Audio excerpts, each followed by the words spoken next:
After my dad's funeral, when everyone was talking about who gets what from his money and stocks, my brother-in-law, who's married to my sister Kelly, suddenly said that all of it, including $5 million, should go to Kelly, the oldest sibling.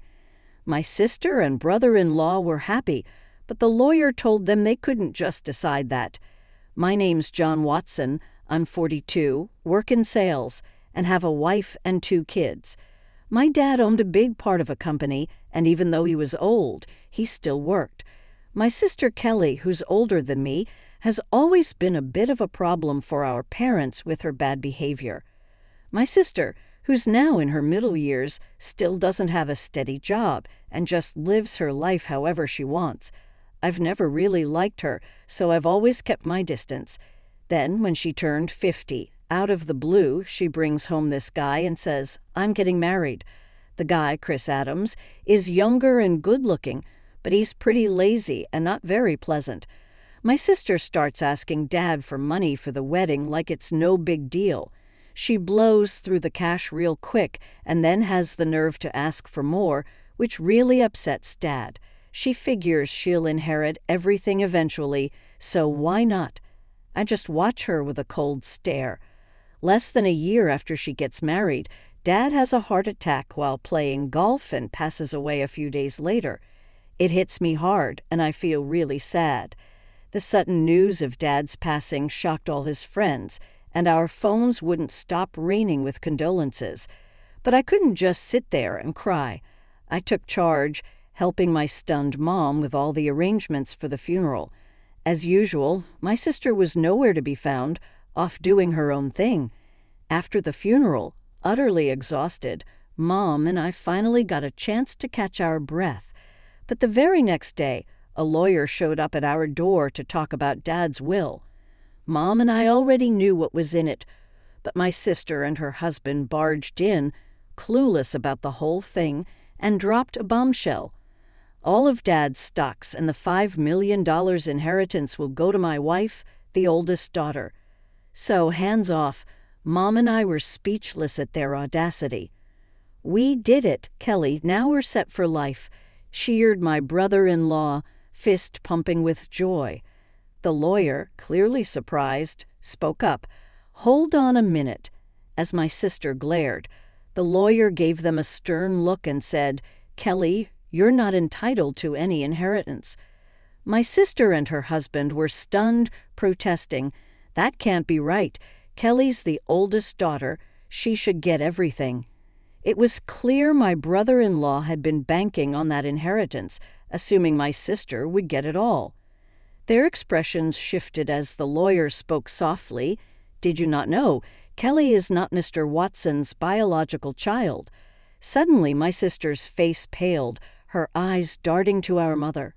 Mom, our mother, wore a complex expression. While I had always known my sister was a half-sibling, it seemed she had been kept in the dark. She began shaking our mother, almost frantic. "Mom, what does this mean?" "Kelly, you're from my previous marriage," our mother muttered, shaken by my sister's grip. My sister, who had often teased me about being the favorite child, now wore a stunned expression. But as she was legally adopted, she should still have inheritance rights, my brother-in-law interjected, his voice rising. "Isn't that so, Kelly?" "Yes, that's what I thought," my sister replied, but our mother shook her head. There had been no legal adoption. Both my sister and brother-in-law seemed incredulous. "That can't be. I'm the oldest daughter, even." Dad said so. My sister's anger turned towards me. "I'm glad you take everything," she snapped, to which I responded, irritated by her entitlement. "After all the support Dad gave you, you still say that. Be quiet on his rightful heir." My sister and brother-in-law protested. "But what's wrong with a father supporting his daughter?" I sighed, feeling the weight of the situation.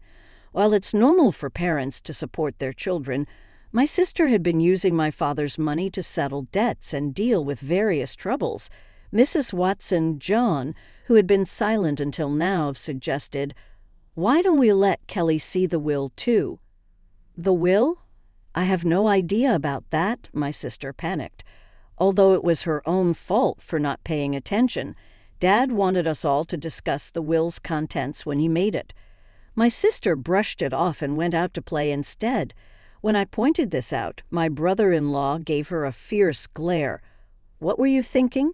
This was important. Faced with the question of what to do next, they agreed to hear it. The lawyer then revealed Dad's will, stating clearly that the inheritance was for me and my mother. It also explained why Dad didn't adopt my sister initially. He intended to, but he grew disappointed with her behavior towards me, her half-brother, and her reckless spending as she got older. So, I actually have no inheritance rights. Realizing this, my sister was stunned. "Dan, what now?" Suddenly, my brother-in-law raised his voice, accusing, "You lied to me. You said you had money." His demeanor turned aggressive, leaving my mother and sister shocked. But I wasn't surprised. My brother-in-law had often shown his greed. Perhaps he even married my sister for her money. "Kelly, don't come back until you've got some money," he commanded. "Wait, Chris, what do you mean?" I thought I was going to be wealthy. What a letdown. Roughly pushing past my sister, my brother-in-law stormed out of the room. Left behind, my sister glared at us, her face riddled with anger, and cried out to our flustered mother, "Mom, why didn't you have me adopted? It's not fair that only you get the inheritance. I should have gotten something too, but you didn't handle it right. This is awful, Mom." She sobbed, making a scene. I was taken aback by her outburst, but the lawyer seemed unfazed, perhaps accustomed to such drama. "Why does he get everything?" "Because I'm Dad's son," I responded, and my sister's eyes filled with anger as she lunged at me, shouting, "You! It would have been better if you were never born." I thought to myself that even if I hadn't existed, Dad would likely have made the same decision, given my sister's character. Before I could say anything, the lawyer calmly intervened. "Kelly, if you continue like this, it will involve the police," making my sister flinch, possibly recalling her past shoplifting incidents. "Kelly," our mother called out, tears in her eyes. 6 months had passed, and the inheritance proceedings went smoothly without any hiccups, though my sister and brother-in-law grumbled for a bit. The lawyer's efficient management left them with no room to meddle. My mother dated my sister some money, but I refrained from commenting on it. What bothered me most was their sudden disappearance with the funds, displaying their blatant gold-digging behavior, which left a sour taste in the mouths of our relatives who were aware of the situation. One day I took my mother, wife, and daughter out for a meal. Thanks to my wife's suggestion, my mother, who had been somewhat withdrawn since Dad's passing, seemed more cheerful in the company of her adorable granddaughter. "Hey, Mom, why don't you come live with us?" I proposed. "But you know, Kelly might drop by sometimes. She only shows up when she needs money, right? Don't be too accommodating with her." My mother hesitated.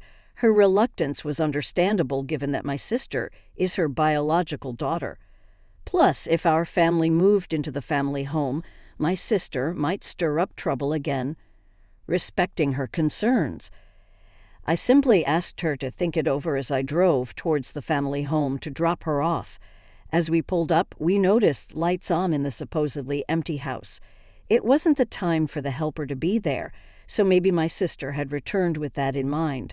I parked the car in the garage. "Let's pop in for a quick coffee," I suggested.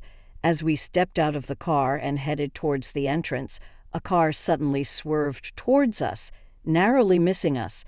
Reacting to my daughter's cry, I instinctively shielded my wife. Ouch. Thankfully, the car only grazed me, but I was thrown into a nearby flower bed, taking a hard knock.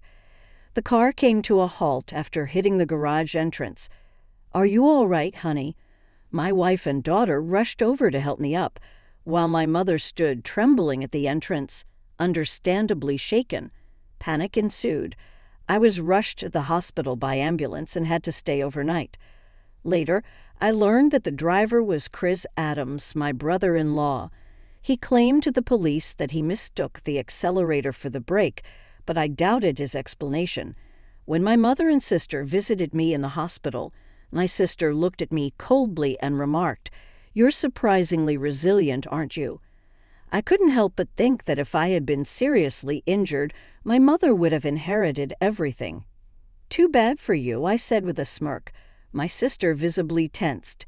"You were counting on it, weren't you?" I noticed her discomfort as she looked away.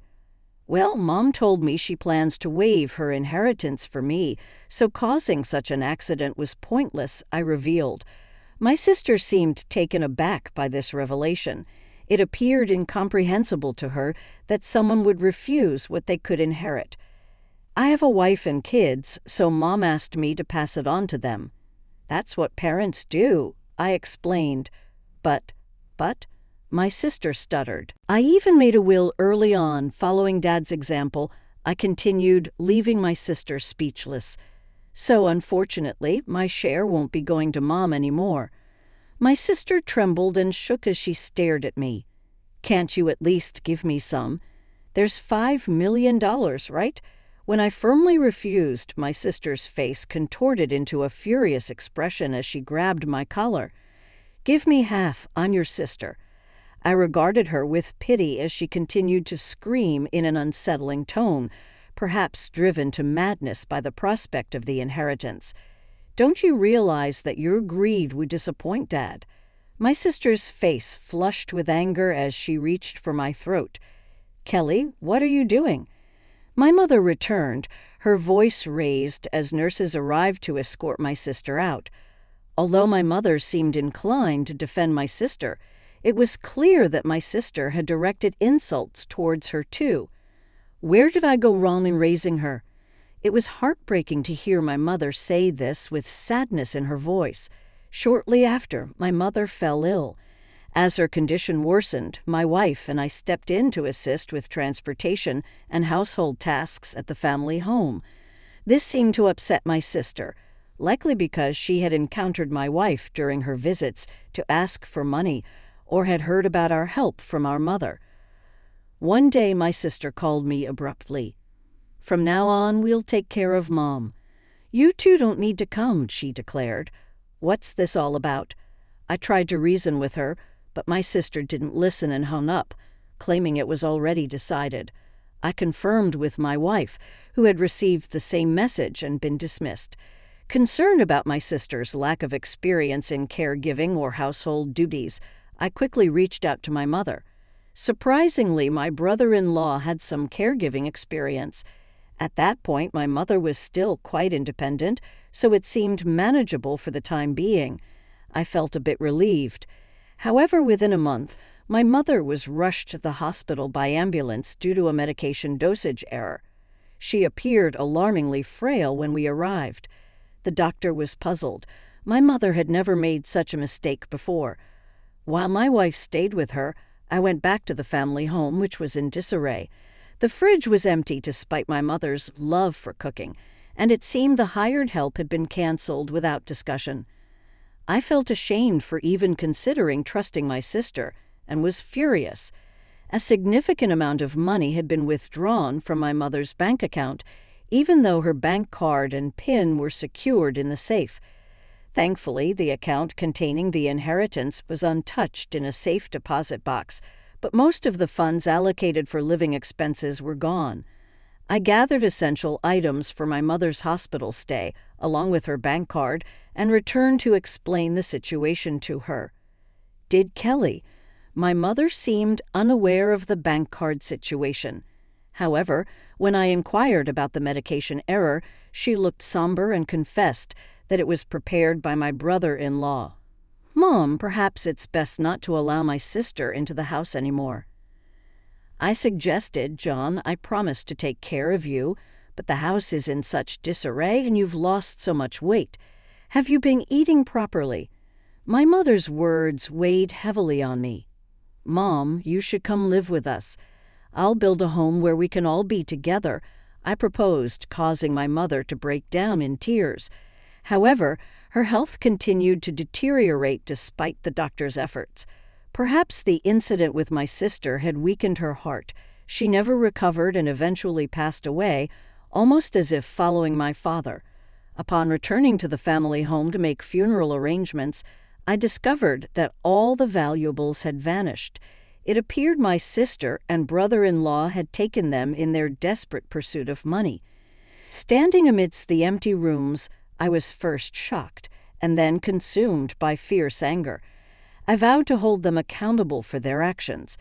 The day after my mother's funeral, my sister and I were scheduled to meet with the lawyer, presumably to discuss the inheritance. Too bad. Mom's inheritance rightfully belongs to me, her daughter, my sister boldly declared. I couldn't help but chuckle at her statement, as it seemed she was gravely mistaken. "Let's see what the will says," I suggested as the lawyer unveiled the will. My sister's face drained of color. "No, this can't be. Kelly is not entitled to inherit anything. That's Dad's final wish," my brother-in-law exploded. However, the lawyer calmly reiterated the same statement. "This is absurd. Kelly is that old woman's biological child." My brother-in-law raged, sweeping items off the table in anger. "You can't deceive us. Give us the inheritance now." I confronted him. "Chris, did you try to harm my mom?" He shot me an irritated glare. "What? I never did such a thing." "Then why was there a mistake with her medication?" I pressed further. My brother-in-law scowled in annoyance. "Who cares about that, John? It's outrageous that we're not getting any inheritance," my sister interjected, seemingly losing her composure. "What have you done?" I asked her, stunned. It seemed she hadn't rushed over after hearing about our mother's passing, but had been banking on the inheritance to cover her expenses. "Tell me this isn't true.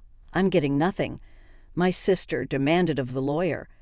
Well, the lawyer began carefully explaining the legal distribution of the inheritance. However, after deducting the amount my sister had withdrawn and the items she had sold, there was almost nothing left. She scratched her head in frustration. "This outcome was reached after consulting with the lawyer in advance," I interjected. "That can't be. It can't be this little," my sister muttered to herself, clearly dissatisfied. Having relied on our parents without ever experiencing the hardships of work, she seemed out of touch with reality. "Mom thought you'd take care of her, but you just took her money and abandoned her, you ungrateful person." I couldn't hold back my anger. "Taking care of someone costs money, you know." "What are you talking about?" my sister shot back. "Then show me the detailed expenses you used for Mom's living costs." "I'll cover the necessary expenses," I challenged her, extending my hand. My sister's face paled, and her lips trembled. I don't have that."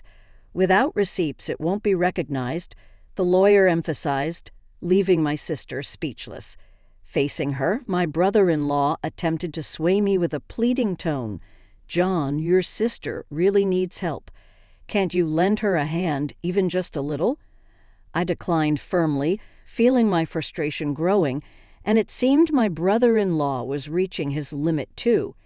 If everything had gone as planned, Kelly would have had the entire inheritance by now, he muttered. "What do you mean by that?" I questioned, but before I could delve deeper, my brother-in-law let slip a revealing comment. "Because of this guy, nothing ever goes smoothly. I was supposed to get a new car, but all I got was barely enough for repairs." My sister desperately tried to interject, but it was too late. "That's a serious accusation. It sounds like fraud," the lawyer remarked, holding her quarter and smiling at the couple. "What? That's illegal," I declared. "I clearly stated at the outset that this meeting would be recorded, and you both agreed to it," the lawyer pointed out. My brother-in-law paled upon realizing his mistake. Turning to him, I declared, "Chris, I'll be pressing charges for that accident." "Don't be absurd. There's no evidence," my brother-in-law protested. "You've just provided the evidence yourself." My sister burst into tears and shook my brother-in-law in frustration. "You fool, it's all your fault. What are we going to do now?" Eventually, my brother-in-law faced criminal charges. His previous offenses also came to light, leading to his detention by the police. My sister, implicated as an accomplice, received a lesser sentence. However, unable to afford her rent, she sought help from relatives but was rejected by everyone. As for me, I continued to work diligently without relying on any inheritance, finding solace in the dividends from stocks as a small pleasure.